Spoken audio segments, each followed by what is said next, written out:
Minus की सर्दी में जमती हुई सांसों के साथ हजारों फीट ऊंचाई पर थमती हुई धड़कनें लिए मीलों मील सफेद ठंडे समुंदर में हौसला बांधे, कदम कदम फिसलती ललकारती मौत को चुनौती देने हरदम चौकस चौकन्ने मुस्तैद जवानों के साथ कदम से कदम मिलाने और एक देश की ओर से शुक्रिया पहुंचाने -15 की ठंड 10,000 फीट की ऊंचाई और एवलांच के सबसे खतरनाक जोन में सीआरपीएफ के जवानों के साथ पहुंचा आज तक। नमस्कार, जय हिंद, वंदे मातरम।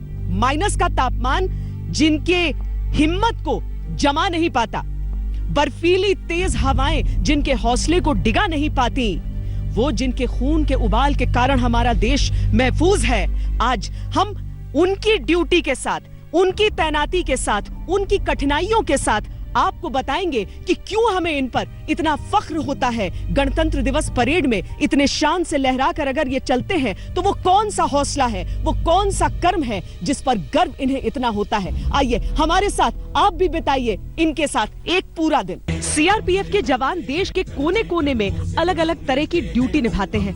उनकी 24वीं बटालियन का जिम्मा है एक ऐसे हिस्से की हिफाजत जो अगर कट गया तो देश से कश्मीर का संपर्क टूट जाएगा। कड़कड़ाती ठंड में भी वो इन ऊंचाइयों पर तैनात रहते हैं ताकि हिंदुस्तान अखंड रहे।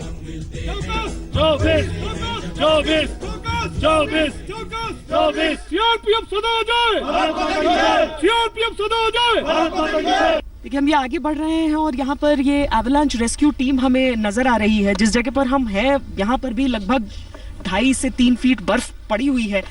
ये एवलांच प्रोन इलाका बताया जाता है। बहुत एवलांच की घटनाएं यहाँ पर हुई हैं। सर, कितना खतरनाक है ये इलाका एवलांच के लिहाज से? मैम, ये जो 3-4 किलोमीटर का पैच है यहाँ से, माइलस्टोन 200 से लेके करीबन 206-7 तक, इसमें हर साल लगभग अवलांच आते हैं। मतलब अवलांच आता है तो ऊपर से अचानक बर्फ का समुंदर गिरता है नीचे? Yes ma'am. होता क्या है कि जैसे इनिशियल फेज में बर्फ गिरती है मैम, तो वो जमती रहती है। हाँ। जब वो जमती रहती है तो नेक्स्ट फेज उसके ऊपर फिर जम जाता है। हाँ। तो उसके ऊपर स्लिपरी हो जाता है वो। हाँ। तो फिर वो पूरा जो पहाड़ है करीबन ये 10,000 फीट की हाइट है ऊपर, वो सारा एकदम जब थोड़ी सी हलचल होती है तो सारी बर्फ एकदम ऐसे बन के आती है टनों के हिसाब से, फिसलते हुए उसके ऊपर आती है और एकदम इतनी स्पीड होती है कि आप पलक झपते कि आपके ऊपर आ जाएगी वो। कहने के लिए रोड ओपनिंग आपको सामान्य लग सकता है, लेकिन ये बहुत जरूरी भी है और बहुत कठिन भी है, इसलिए क्योंकि सबसे पहला खतरा सर आप लोग मोलते हैं। बिल्कुल, आपने जो बोला बिल्कुल सही है। रोड ओपनिंग बहुत ही इम्पोर्टेंट एक एक्सरसाइज है, एक ऑपरेशन है इनफैक्ट।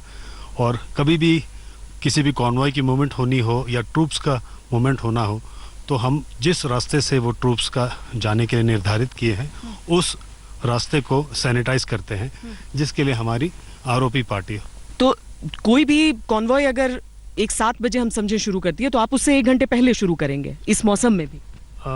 1 घंटे पहले नहीं। हाँ। मतलब डिस्टेंस को समझकर होता है कि हाँ। जिस स्टार्टिंग पॉइंट से वो कॉन्वॉय स्टार्ट होनी है और हमारे यहाँ तक आने में कितनी देर लगती है। तो इसको बर्फ में, गर्मी में किसी में असर नहीं पड़ता? नहीं मैम, यहाँ मल्टीटास्किंग डॉग है और ये हर मौसम में सक्सेसफुल है। हाँ। हर मौसम में काम अच्छी तरीके से करते हैं। हाँ। और बर्फीली मौसम में थोड़ा आईडी में प्रॉब्लम होता है। हाँ। लेकिन सक्सेसफुल आ जाता है। हाँ। जब थोड़ा मौसम वेदर ठीक रहते हैं, क्लाइमेट के ऊपर भी थोड़ा असर पड़ते हैं, लेकिन डॉग काम कर जाता है। अगर बर्फ में कोई एवलांच में जैसे फंसा हो, उसमें भी मदद कर सकते हैं कि नहीं? एवलांच में मैम डॉग का तो ऐसे कोई असर नहीं है। हाँ। लेकिन फिर भी अगर कोई जरूरत पड़ता है, जैसे इंसान अगर नीचे दबा हुआ है, हाँ। तो उस जगह पे हम ले जाके लोकेशन कर सकते हैं। इंसान का ह्यूमन सेंड में बहुत फर्क पड़ते हैं, तो वो लोकेट कर देगा जो यहाँ पे ह्यूमन है। ह्यूमन सेंड में भी इसका ट्रेन किया गया है। अब कितनी उम्र है इसकी? इसकी 1 साल 5 महीना है। अच्छा। अभी जस्ट ट्रेंड होके आया, नया डॉग है। अच्छा। और इस मौसम में क्लाइमेट में फास्ट क्लाइमेट है, लेकिन काफ़ी अच्छा ड्यूटी कर रहे हैं। हाँ। और सक्सेसफुल भी है। अच्छा। काफ़ी ड्यूटी अच्छा है। मतलब इसकी पहली बर्फबारी है। देश के हम है रक्षक, जान भी दे दे बेशक, देश की रक्षा में वीर जियाले हम है, शस्त्र संभाले हम है देश की रक्षा में। जय जय भारत, जय सीआरपी, जय जय भारत जय सीआरपी, जय जय भारत जय सीआरपी, जय जय भारत जय सीआरपी। हम इस समय 8000 फीट से ज्यादा की ऊंचाई पर पहुंच चुके हैं। हालांकि जो सैनिक है उनके लिए तो रोज का काम है, इसीलिए आप देखेंगे कि मेरे हाथ में भले ही मुझे रस्सी थामनी पड़ती है और ये स्टिक, जिससे ये अंदाजा लग जाता है कि सामने जो बर्फ है वो कितनी गहरी है। यानी पहले आप स्टिक डालते हैं और उसके बाद देखते हैं अगर बहुत ज्यादा गहराई है तो आप थोड़ी सी ठोस जमीन को ढूंढते हैं, क्योंकि इतनी स्टीप चढ़ाई को चढ़ते हुए आपको ध्यान होना चाहिए कि जो आपका पांव है वो सही जगह पर पड़ रहा है। अब सोचिए कि ट्रेनिंग तो है, लेकिन दिन रात अगर आपको इस तरह का फर्ज, इस तरह की ड्यूटी निभानी हो तो कितना आपको चौकस रहना पड़ता है, कितनी आपकी सतर्कता चाहिए, यानी कंसंट्रेशन की कितनी ज्यादा आवश्यकता होती है। आप मौसम के खिलाफ लड़ाई लड़ते हैं और चूंकि सारे साजो सामान के साथ, बंदूकों के साथ और जो ऊपर रसद ले जाना है उसके साथ चढ़ रहे हैं, तो वो उस पूरे वजन के साथ ये तमाम सैनिक मेरे साथ ऊपर जा रहे हैं, या यूं कहूं कि मैं उनके साथ ऊपर जा रही हूं उनके पोस्ट पर। एक समय था जब बर्फ से ढक जाती थी चोटियां, तो जो खासकर सेना के केस में जो उनके पोस्ट होते थे उसे भी वेकेट किया जाता था। यहाँ पर तो जहाँ पर हम हैं यहाँ तो आईटीबीपी पहले ध्यान रखा करती थी, अब सीआरपीएफ जिसके पास न जाने कितनी तरह की जिम्मेदारियां हैं वो इन बर्फीली पोस्ट पर मौजूद रहते हैं। भले ही बाकी सब चले जाएं या नहीं, लेकिन ये अपने कदम बर्फ में गाड़ कर एक तरह से देश की हिफाजत के लिए लगातार रहते हैं। अब सीधे अगर हम बर्फ में खड़े होकर सबसे बातचीत करते तो वो भी एक तरीका था कि सबकी मुश्किलों को समझते, लेकिन क्यों ना उन मुश्किलों का सामना, एक छोटा सा हिस्सा हम भी उसका सामना करने की कोशिश करें। तो जब पोस्ट्स पर कंपनी रहती है तो इस बर्फ के कारण ऐसा नहीं हो सकता है कि बार बार वो ऊपर नीचे आ सकें। सर, तो आप लोग बीच में एक समय भिजवाते हैं, सारा सामान ऐसे लेकर जाते हैं सब? इस कंपनियों का जो राशन पानी है पहले से हम लोग यहाँ पर डंप करके रख देते हैं, जो ड्राई राशन होता है। हाँ। और जो वेट राशन होता है उसको हम लोग बीच बीच में निकाल के भेजते रहते हैं। हाँ। जैसे कि आज का दिन ही है। हाँ। आज जो पूरी राशन पानी हमारे पास साथ में आई है, जो राशन टीम हमारे साथ में आई है, जो ड्राई राशन तो पहले से है यहाँ पे, जो वेट राशन है जैसे कि सब्जी हुआ या कुछ और भी वेट राशन है वो लेके अभी हम लोग यहाँ पहुंचे हैं। ये कठिन काम है लेकिन काम करना बहुत जरूरी है। दिक्कत तो बहुत आएगी क्योंकि जिस तरह से ऊंचाई हम देख रहे हैं पहाड़ों की, जितना स्टीप है उस पर चढ़ना इन हथियारों के साथ बड़ा कष्ट होता होगा। मैम, ये सब चैलेंजेस हैं। हम सीआरपीएफ में इस हद के और इस दर्जे से प्रशिक्षण पाए हुए हैं और अपना व्यावसायिक रूप से हम इतने दक्ष हैं कि हमको उतनी कोई परेशानी समझ में नहीं आती। वो खुद ही तय करते हैं मंजिल आसमानों की, परिंदों को नहीं दी जाती है तालीम उड़ानों की, जो रखते हैं हौसला आसमान छूने का, डर नहीं उनको परों के कट जाने की। सीआरपीएफ की जो ओरिजिनल ड्यूटी है उसमें बर्फ बहुत कम, बहुत मतलब देखने को सुनने को मिलता ही नहीं है। तो आप लोगों के लिए पहली बार है ऐसी पोस्टिंग? सर, तो ट्रेनिंग मिली इसकी खास? जी, यहाँ आने के बाद ट्रेनिंग 3 साल हो गई। हाँ। अब आसान बुझाती है। हम लोग अब इस चढ़ाई के लिए आगे बढ़ रहे हैं।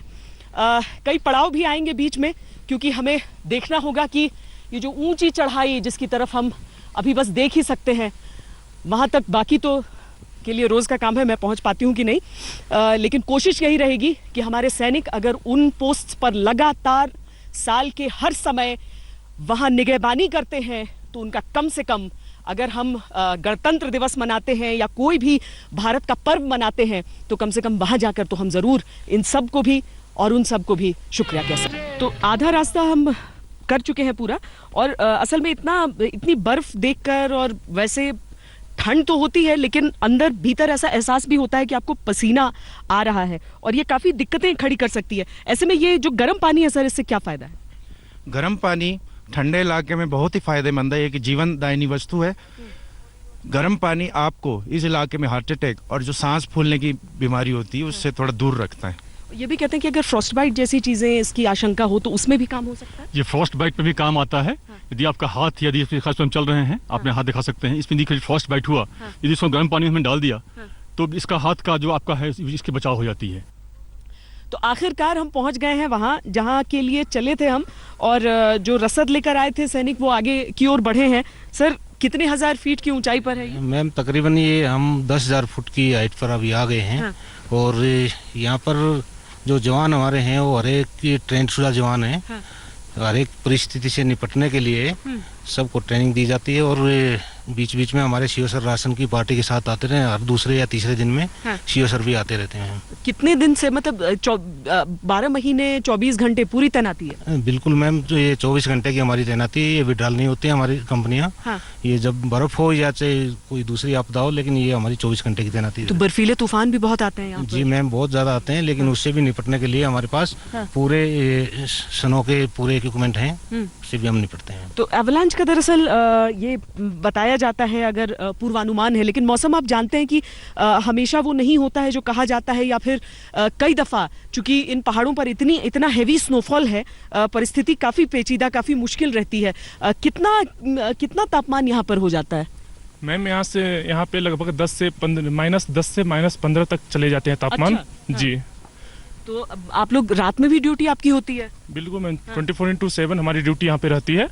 और कभी कभी पेट्रोलिंग का भी, हम लोग पेट्रोलिंग भी बाहर करने जाते हैं। तो ट्रेनिंग बहुत ज़्यादा अहम हो जाती है, इसीलिए तो जो जैकेट्स होते हैं वो हमें बताया गया करीब करीब जो खासकर जो पेट्रोलिंग ड्यूटी पर रहते हैं उनके लिए -20 डिग्री तक वो जैकेट रोक सकता है ठंड को। उसी तरीके से जैसे आप मुझे देख रहे हैं पहने हुए, ताकि जूते और कपड़ों में इतना गैप ना हो कि बर्फ उछल कर उसके अंदर आए, क्योंकि अगर एक छोटा सा कण भी आ जाएगा तो उसके बाद बहुत ज़्यादा आपको दिक्कतें आ सकती हैं। तो ऐसी चीज़ें रहती हैं। लेकिन ग्लव्स भी अगर आप ध्यान दें, क्योंकि आपको बंदूक के साथ सावधान मुद्रा में रहना, आप कवर्ड भी पहन सकते हैं और आपके पास, मैंने तो दोनों पहने हैं, दोनों मिलाकर पहने हैं। लेकिन इसमें आप लोग क्या अभ्यस्त हो जाते हैं? जी बिल्कुल अभ्यस्त है इसमें हम। इस तरह से हमारी प्रशिक्षण दी जाती है कि -10 से 15 के बीच में भी हम लोग रह सके। कि समय वतन की लौ पर दौलत न अता करना मौला, ये कुमार विश्वास जी द्वारा रचित है। दौलत न अता करना मौला, शोहरत न अता करना मौला, बस इतना अता कर दे चाहे जन्नत न अता करना मौला। कि समय वतन की लौ पर कुर्बान पतंगा हो, होठों में गंगा हो, हाथों में तिरंगा हो, होठों में गंगा हो, हाथों में तिरंगा हो। बर्फीले बादल घुमड़ना शुरू हो चुके हैं और मौसम लग रहा है कुछ बिगड़ रहा है। अंधेरा भी धीरे धीरे हो रहा है। हम तो नीचे का रुख करेंगे, लेकिन बाकी सब यहीं पर तैनात रहेंगे, अपनी ड्यूटी निभाते रहेंगे। -10 -15 तक की ठंड में भी उम्मीद है इनका एक दिन, इनकी एक कठिनाई देखकर, जो कि एक बस छोटा सा नमूना है, उसे देखकर आप समझ पाए होंगे क्यों भारत दुनिया में सबसे महान है। कैमरा पर्सन योगेंद्र सिंह के साथ मुझे दीजिए इजाजत। देश और दुनिया की बाकी खबरों के लिए आप देखते रहिए आज तक। सीआरपीएफ सदा अजय, सीआरपीएफ सदा अजय, चौकस 24, चौकस 24, चौकस 24।